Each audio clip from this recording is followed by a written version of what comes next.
ya, beruntung itu rusak. Kenapa? Beruntung itu rusak. Beruntung itu rusak. Sambo ngaku diuntungkan CCTV rumahnya rusak. Pengacara Yosua dan Baradae curiga itu juga skenario. Terdakwa pembunuhan berencana, Ferdi Sambo, mengaku ada sejumlah kondisi yang menguntungkannya saat peristiwa penembakan Nofriansyah Yosua Huta Barat atau Brigadir J, salah satunya kamera CCTV yang rusak di lokasi penembakan di rumah dinasnya di Kompleks Polri Duren 3, Jakarta Selatan, Jumat tanggal 8 Juli tahun 2022. Jadi saya melihat di olah TKP itu ada beberapa hal yang menguntungkan pasca kejadian seperti CCTV itu, yang mulia. Jadi saya melanjutkan saja cerita tembak menembak itu, yang saya mohon maaf. Oke. Sambo mengatakan, rusaknya kamera CCTV itu memuluskan skenario yang dia buat soal tembak-menembak antara Yosua dengan Richard Eliezer atau Baradae. Pengakuan ini disampaikan Sambo saat hadir sebagai saksi dalam sidang pembunuhan berencana Brigadir Yosua dengan terdakwa Richard Eliezer, Ricky Rizal, dan Kuat Ma'ruf di Pengadilan Negeri Jakarta Selatan PN Jaksel, Rabu tanggal 7 Desember tahun 2022. Sambo mengaku, mulanya dia tak tahu kamera CCTV di rumahnya rusak.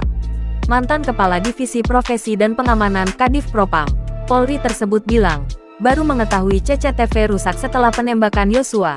Sesaat setelah peristiwa itu, Sambo menyusun skenario, seolah Yosua tewas karena terlibat baku tembak dengan Richard Eliezer. Malam harinya, Art Sambo bernama Kodir menyampaikan bahwa kamera CCTV di rumah yang jadi lokasi penembakan tersebut tak berfungsi. Kapan itu saudara nanyakan CCTV rusak? Setelah kejadian Setelah kejadian. Tepatnya kapan? di malam hari saya ketemu. Di malam hari, berarti pada saat apakah jenazah sudah diangkut atau belum? Saya tidak tahu pasti kapan, yang jelas saya menanyakan ke Kodir waktu itu. Sambo mengaku, kalau saja CCTV tersebut tidak rusak, narasi tembak-menembak yang dia buat bisa jadi tak berjalan mulus. Oleh karena merasa diuntungkan dengan kondisi itu, Sambo melanjutkan skenarionya. Pengacara keluarga Brigadir Yosua, Martin Simanjuntak, menilai, rusaknya CCTV tersebut bagian dari skenario pembunuhan berencana terhadap Yosua yang dirancang Sambo. Martin menduga, sebelum Yosua dieksekusi di rumah dinas Sambo di Kompleks Polri Duren 3, Jakarta Selatan, Sambo sebenarnya sudah tahu bahwa CCTV di rumahnya rusak. Sambo pun dinilai tak jujur di persidangan ketika menyebut bahwa dirinya baru tahu CCTV tersebut rusak pasca penembakan Yosua. Senada dengan Martin, kuasa hukum Richard Eliezer, Roni Talapesi, meragukan pengakuan Sambo soal CCTV rusak di rumahnya. Sebab, sejak awal Sambo sengaja merusak TKP pembunuhan kasus ini. Beberapa keterangannya pun terindikasi tidak jujur. Roni juga heran, bagaimana mungkin CCTV di rumah seorang Jenderal Bintang 2 Polri dibiarkan rusak dan tak kunjung diperbaiki. Oleh karenanya, dia curiga ini bagian dari skenario perencanaan pembunuhan terhadap Yosua.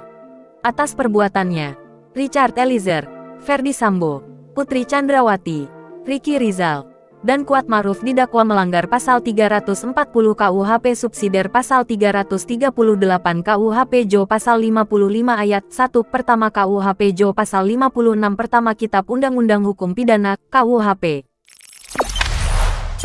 Jangan lupa subscribe, share, komen, dan like ya.